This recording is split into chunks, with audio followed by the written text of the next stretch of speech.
Hello, in this video I want to show you how to add Fortnite to Steam. And to do this, we'll need to open our Epic Games Launcher first. Here, make sure that your Fortnite is installed and up to date. Next thing is to find it in the library. Then click on the three dots next to the game and go for the Manage. Here, locate the installation folder. Click on the Fortnite game, binaries, Win64, sorry, and then there's the Fortnite launcher, and we want to copy this address right here for the installation path.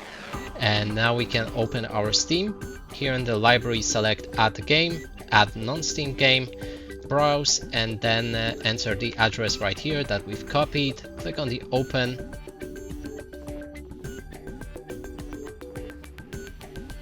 Then select Fortnite Launcher, select Open, and add selected program.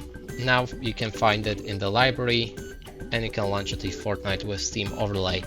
And that's it for this video. Hope you like it. Please consider subscribing to our channel, leave a like and a comment below.